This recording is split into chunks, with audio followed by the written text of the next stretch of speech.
Hello, everybody. I'm Kelly B. You might be wondering why I call myself that. My Papa Joe, my mother's father, was the most special person that ever lived in this whole wide world to me. And he's the one person in this world that ever truly loved me. And I know this for a fact. And when he died, my world shattered. But when I was a little girl, he loved me so much. We just had the best relationship. He got his pilot's license and bought a hot air balloon and named it the Kelly B. And he won a hot air balloon race in the state of Georgia. It's called the Helen to the Atlantic Balloon Race. They might not even do it anymore, but his name's on a big trophy there in the Hellendorf Museum, or the Hellendorf Inn in Helen, Georgia, in the museum part. But I'm here. I need connection. I'm 54 years old. Never been married, but I've been in long-term relationships. All were disastrous. I'm a survivor of domestic abuse from parents and spouses. I need connection, and I know I'm not the only one. We've all had a journey and a story to tell, and here I am 54 years old, and I've got all this experience, life experience under my belt. Now, I have no degrees hanging on the wall. I have been to college, done quite well, but I ran out of student loans, so I can't finish my psychology degree. But I learned a lot, and I've got all of it up in here in my head, and I need to use it, and I want to use it to help people. I want to help advocate for people getting out of jail. I'm an ex-convict, granted, in the Georgia Department of Corrections. Granted, I've done more county time than prison time, but I have a whole different take on prison than a lot of prison creators talk about the women. It's a whole different story. I saw a whole different side to it than a lot of creators say there in the Georgia Department of Corrections at Lee Arundel State Prison.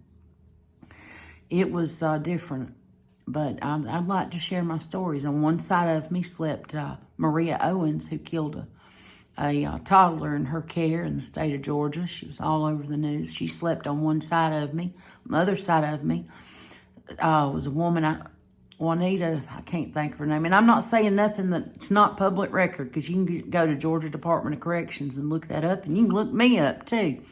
I'm in there. Not active, but I'm there. It's all public record, but I can't remember her last name, but she shot and killed her husband. He beat her real bad. She had shot and killed him in the back. She said, he won't hit me no more. And I don't blame her, but she was doing 10 years for manslaughter.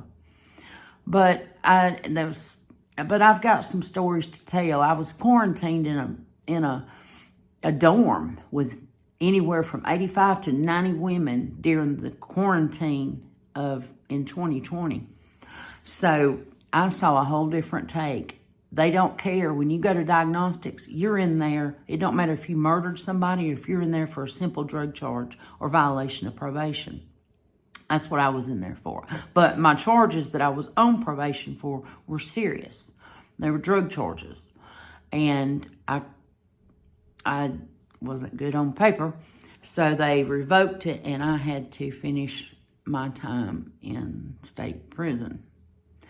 And during quarantine, and like I say, it's just they throw everybody in there. And so you're talking, we didn't go outside for weeks. We had meals skipped, medicines gone, diabetics falling over because they needed their insulin. It was real bad, but I've got a lot of stories to tell, and I'd like to give my take on it, because a lot of times I hear other creators talking about, well, when they get to the women's prison, that's what's going to happen. I didn't see that. I didn't see that at all. And I'd like to share those stories and give my perspective. I love hearing other people's perspective, and let's talk about it. That's what I'm going to do. Let's all talk about it.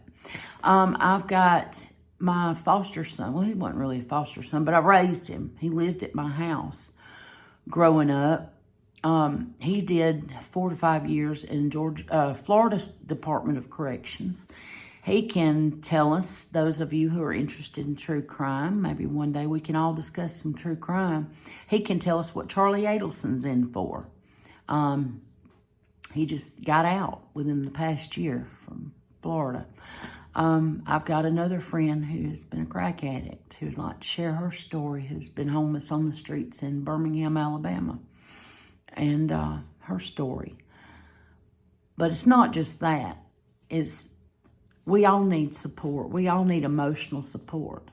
And I don't want to talk about just prison and just drugs. I want to talk about mental illness. What do you suffer from? I've spent 6 months in the bed, and it was all I could do to get up to go urinate, to make myself take a bath. I've been there. It's hard. It's hard to climb up out of that hole. Depression's hard without support and without connection and without help. It's hard. But I was real skeptical to start this video. I was worried about my background and all. But recently I had to move. I had to kind of emergency move. Due to ageism. It's a real thing when your family thinks that you're more capable of doing things than you are. And they don't see that you're getting old, and you really are. And you're just not able no more. But I know I'm not the only one going through that, and I'd like to talk about it. I also have my oldest son's an addict and is in jail right now. Let's support each other, because I know I'm not the only person sitting here that's got a loved one that's addicted. And let's support each other. I don't have any fancy craft. I can't sit here and eat hot sauce for y'all. And boy, I like watching Johnny eat that hot sauce. I don't know about y'all, but that's on Chasing the Heat. Got to give him a shout out, y'all. I envy that. And Tommy from the Lifeboat, those are just two great guys. And I'm real thankful that I'm involved in their channels. And I've met who I've met through this time. There's so much I want to share. And I've got to scratch my nose. But I am who I am. And that's just all there is to it. And I hope I made sense. But that's just me. My cards told me to step outside the box. They really pressured me, and it's full moon week, and I'm full of this energy, and I know this is what I'm supposed to do. I know. I just know. I know that I know. But really, but I got so much I want to talk to y'all about. I love music, concerts, been to a lot of concerts, hung out with Aaron Lewis, Stained a lot. Good people, really good people. Down to earth. You never know he's worth millions and millions. Standing there talking to him. He's just a down to earth guy. But I know you're not supposed to have dead air, but I'm trying to think of what I wanted to say, but I wanted it to be natural and from my heart, because I want you to know the real me.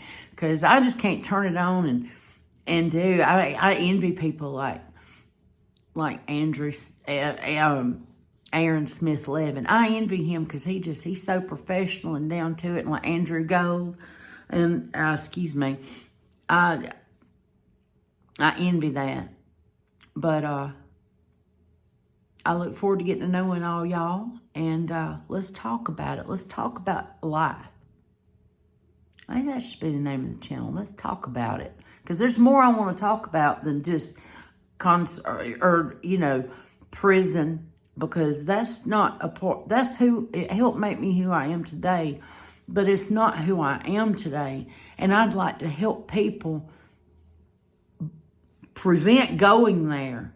I want to be a good role model and a good person that's a good influence on people and help people. And I want to advocate for people that's getting out to start over.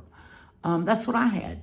I had an advocate, and they helped me get an apartment and paid all my bills for 6 months. And that gave me time. Now, I'm on Social Security. But for the average person, that gives them time to get out, get a job, get on their feet somewhat in that 6 months. And I was their guinea pig. I draw Social Security disability, so it took me a minute to get my check going and all. But if I hadn't had my advocate, I would have just been standing outside that prison with nothing.